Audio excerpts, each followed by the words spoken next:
Hello, hi guys! Magandang hapon sa inyo lahat. This is Shimpa Masagada Channel, a faith healer, also mata reader. So ngayong hapon, natatigyan natin na nagsasabihin sa inyo ng ating mga gabay.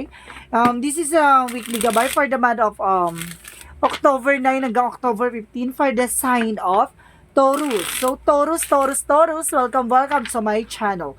Ano kayang messages, advices, and spirit guides ang ating masasaga for today's video? Kaya naman kayang energy or kaganapan sa buhay ng mga Taurus ang ating mga hagilap. So, guys, this reading is a journey, di lamang hindi lahat makaka-resonate. Kung hindi lamang pa makaka-relate sa inyo, and comment down below kung kaninong energy ang ating nasagap.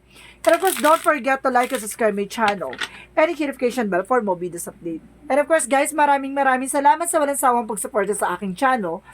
Lalo na hindi nag-i-escape ng ads na way pagpalain kayo ng Diyos at may kapal. Bahala na ang Diyos ang bahala magbalik sa inyo. Maraming salamat po. And of course, don't forget, this reading is a journey, di lamang hindi lahat makaka-resonate. Kung hindi lamang pa makaka-relate sa inyo, and comment down below kung kaninong energy ang ating nasagap. Umpisahan na natin, guys. Angel Spirit, please give me information for the sign of Taurus. Ano ang pinaka-messages na naman sa iyo ng ating mga gabay? Ang ating masasaga for today's video. There's a 7 of Cups, no? Kumbaga, there's a dreams and waiting for a dreams. No? Ibig sabihin dito, may mga bagay na inaantay ka, no? Ang pangarap mo at may gusto kang makamit, no? And of course, there's a moon card. There's a dreams talaga. And of course, sinasabi dito na there's a 5 of Pentacles at 5 of Wands. Okay, thank you. In upright daw. Ibig sabihin dito, nagkakaroon ka ng inner conflict, no? Pagdating sa emotions mo. No? And of course, there's a fighting. Some of you, kumbaga, nagkakaroon ka ng struggles, no? Kumbaga sa sarili mo, kumbaga, minsan nagiging pabago-bago ng emotions. And of course, the moon card. Kumbaga, may pumapasok sa panaginip mo, no? Ang pumapasok sa panaginip mo na away, kumbaga, ng mga conflict or something na, kumbaga, fighting or arguments, no? Sinasabi sa'yo dito na, talagang kaakibat yan, no? May mga bagay na pumapasok talaga sa intuitions mo. Na makinig ka sa intuitions mo. At huwag kang matakot. Kumbaga, sinasabi lang sa'yo dito na, kumbaga, gamayin mo lang, no?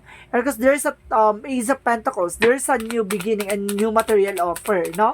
Potential for abundance. Kumbaga, maaaring magkaroon ka ng potential, baka potential talaga, no? Kumbaga, sinasabi dito na nasa palad mo ang magkaroon ng masaganang buhay pagdating sa finances. And of course, there's a Page of Wands, there's a good news. May magandang balita raw dito. So, what is the 7 of Cups?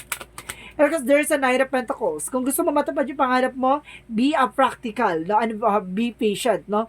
Marunong ka mag-antay. And of course, sinasabi dito, kumbaga perseverance, pagtsatsaga, no? Hindi mo kailangan maging padalas-dalas, magmadali, no? And there's a step by step. So, what is that 3 of Wands?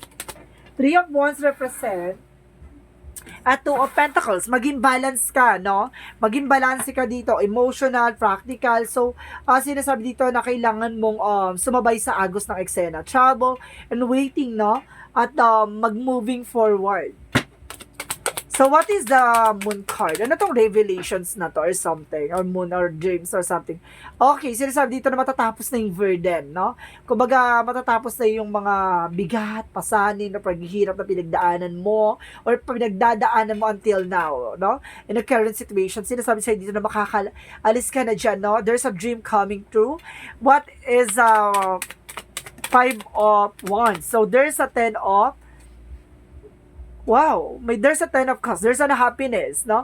And of course, there's a conflict pagdating sa family, no? There's a family issues, and there's an argument, and of course, there's an information na kumbaga nagkaroon ng conflict or something, disagreement, and struggles, no?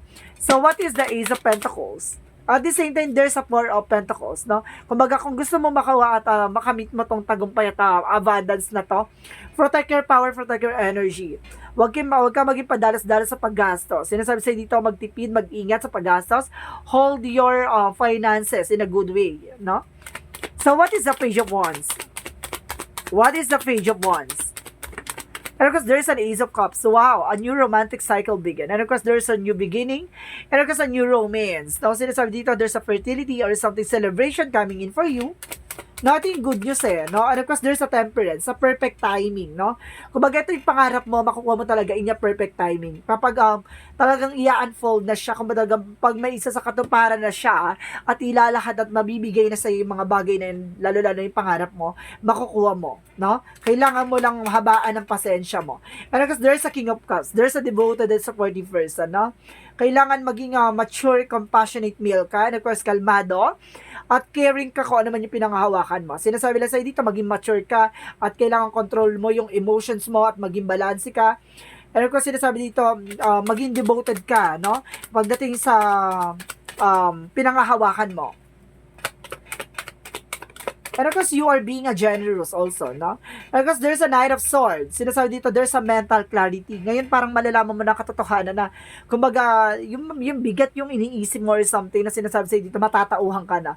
Magkakaroon ka ng kaliwanagan dito with the biggest changes, no? And of course, there's a death card. There's an ending and a new beginning. Matatapos na tong conflict na to with the family issues, no?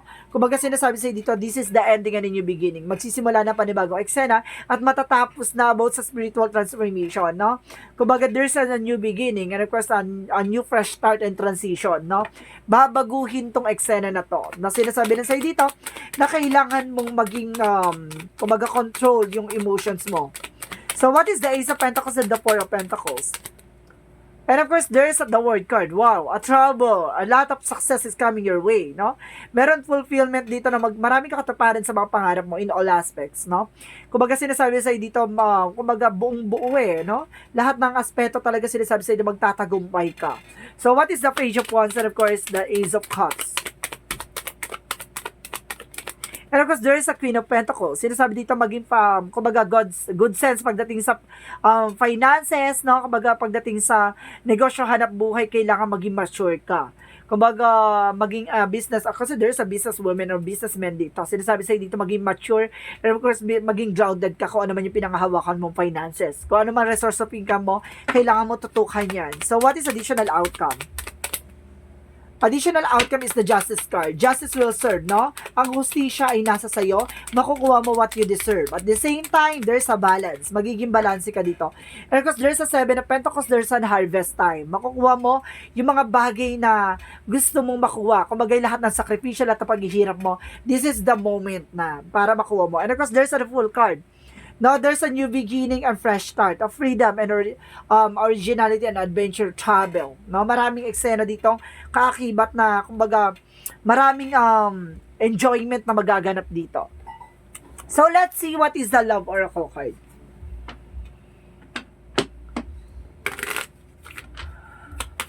What is the Love Oracle card? There is a dragonfly. A changes, no? A change and heal. And of course, there's a mirror. There's a self-image, no? Mahilig ka tumingin sa salamin. There's a mirror. And of course, dito, there's introspection, relationship reflects our wounds. Ibig sabihin dito, kapag nagkaroon na talaga ng lamat, no? At talaga sinasabi sa dito, mahirap nang ibalik. So, sinasabi sa dito, na kailangan mong pahalagahan kung ano man ang meron ka. And of course, there's a Sword of the Red Rose. There's a clarity and truth revelation, protection and power, no? Protectionan mo kung ano man ang meron ka, pangalagaan mo kung ano man ang pinanghahawakan mo. So, let's see what is the Yin and Yang Oracle card.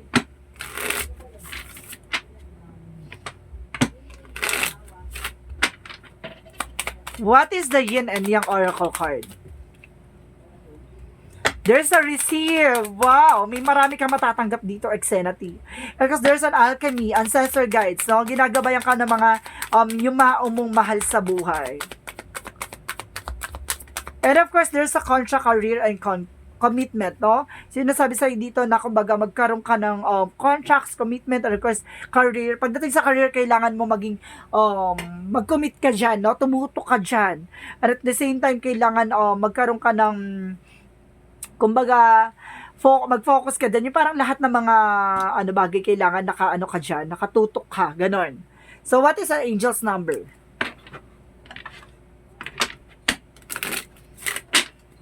What is the angel's number? There's a 4. I am stable. Your being, stability, and rationality, okay. Ulit.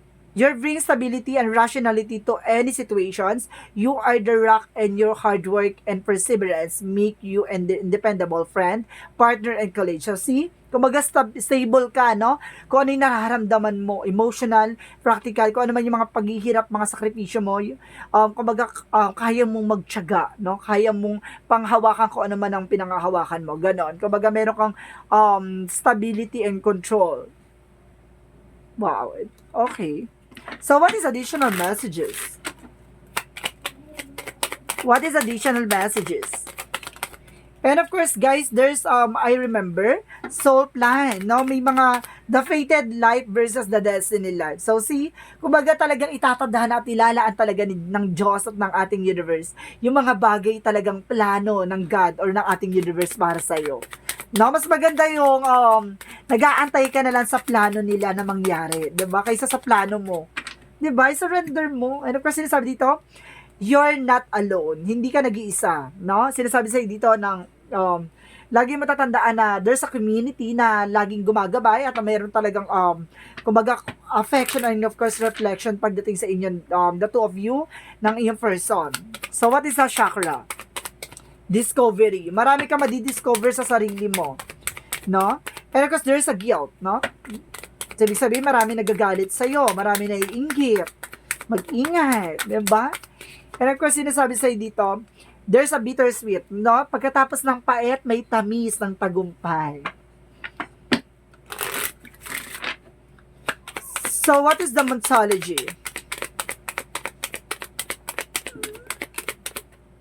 See, there's a luck is in your side. Yung swerte talaga ay nasa sayo, no? Laging nasa tabi mo ang swerte. And of course, your dreams need a practical plan. Sa mga pangarap mo, sa mga gusto mong matupad, kailangan maging practical ka. No? Kailangan maging determinado ka sa ginagawa mo. Ganon. So, what is the energy? There's a patience. See? Kailangan mo mag-antay. Takes time. A perfect timing is here. Sinasabi sa talaga dito na hindi mo pwedeng agad-agarin, hindi ka pwedeng magmadali, no? Hayaan mo mangyari natural. Patience. Kumalma ka. And because there's a door to spirit, no? Ang pintuan talaga about sa spirituality ay talagang nakalaan at bukas para sa'yo. So, what is the mythology? What is additional messages? Additional messages. There's a blame, no? Ibig sabihin dito, responsibilities mo, lahat ng mga bagay na kung ano man ang pinanghawakan mo. Kumbaga, kung ano man ang mangyari, just eksena na yan, kagagawan mo. No? Kumbaga, walang ibang sisisihin kundi sarili mo. And of course, there's a courage. Sinasabi sa dito, kailangan mong harapin yung mga bagay na kinakatakutan mo. No? I-replace mo yan ng confident. So, what is additional messages? And of course, there's a builder, no? Some of you, kumbaga sinasabi dito na kailangan palakasin mo yung pundasyon mo, na maging malakas ka. And of course, there's a time to decide. Kailangan mo magdesisyon, no? Kung ano talaga yung gusto ng puso mo, sundin mo, no? So, what is additional messages? And of course, guys, there's awakening, no? Renewal, no? Magpakaroon ng panibagong eksena. And of course, there's a physical abilities, behavior patterns, no? Kumbaga sinasabi dito, psychic abilities pala, sorry. There's a psychic abilities, may kakayanan ka rin eh. Kung ibig sabihin, there's an intuition, predictions, or premonitions, may kakayanan kang para pangitahain, no? May mga bagay na nakikita ka na kumbaga, nagiging, may signs yon or synchronicities na maghahatid sa iyo ng mga pangyayari, no? Or may mga bagay na kumbaga kaya pumapasok sa panaginip mo yung mga tao na yon kasi may mga kinalaman sila sa iyo, no? May mga nangyayari behind your back na hindi mo alam, no? Yung mga tao na yan ay tinatrader ka, ginagawa ka ng eksena. So, okay na sinasabi dito, maging maingat ka, no? And of course, there's a food, no? Kailangan mo ng nourish, and of course, pagdating sa health mo, kailangan ng fruits and vegetables, either na mga good fiber, vitamin C and vitamin, lahat ng vitamins either, no? And of course, there's a relationship, no? Kailangan palusugin mo ang relationship mo. So, what is the romance angels? So, what is the romance angels? And of course, there's a unrequited love, no? There's not enough attraction of chemistry and to keep this relationship going. Some of you guys, there's a relationship problem, no? And of course, sinasabi dito, there's forgiving and learning, no? May mga bagay na na-re-release na yung, and of course, nagkakaroon ng kagalingan sa nangyari sa nakaraan, no? And of course, you experience more love in your present moment. So, mas natututunan mo na, no, na magpatawad at magmahal at na matutunan yung mga bagay-bagay sa nangyari sa nakaraan, no? So, let's see what is additional messages. So, what is Archangel Michael messages? Use your imagination and you see the answer. Gamitan mo na intuitions mo. Makikita mo lahat ng kasagutan sa lahat ng katanungan mo. And of course, go forward fearlessly. Kailangan mo magpatuloy na wala kang kinakatakutan. Kailangan laban na laban. So, what is the Archangel Raphael messages? And of course, there's a yes, no? May mga bagay na iniisip mo ang kasagutan is yes. So, what is the Jesus loving quotes? Ibig sabihin nito, well done, do good and faithful servant. See, tinatapos na ni God yung mga bagay na, kumbaga, burdens, mga paghihirap at mga sakripisyo. Mas sinasabi dito na tinatapos na yan. Kumbaga, maging mabuting manlilingkod ka at maging tapat ka at maging, kumbaga, magpatuloy sa pananampalataya at paniniwala sa Kanya, no? So, let's see what is the messages of life.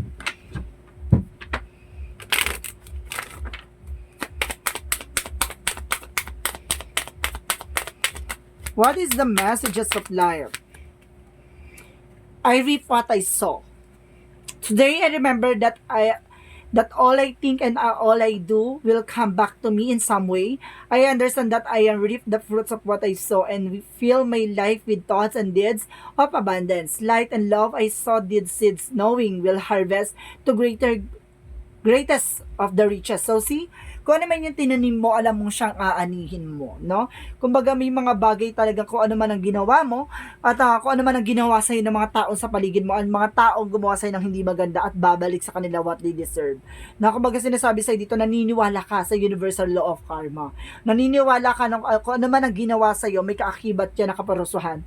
No, there's a consequences na lahat ng mga ginagawa natin. No? Kumbaga sinasabi sa'yo dito, naniniwala ka at naiintindihan mo yung nangyayari sa paligid mo, no? Kumbaga, sinusurrender mo na lang sa ating Panginoon lahat ng mga nangyayari na hindi mo kontrolado. At sinasabi na sa'yo dito na, kumbaga, na ma-harvest mo yung mga bagay na itinanim mo, no?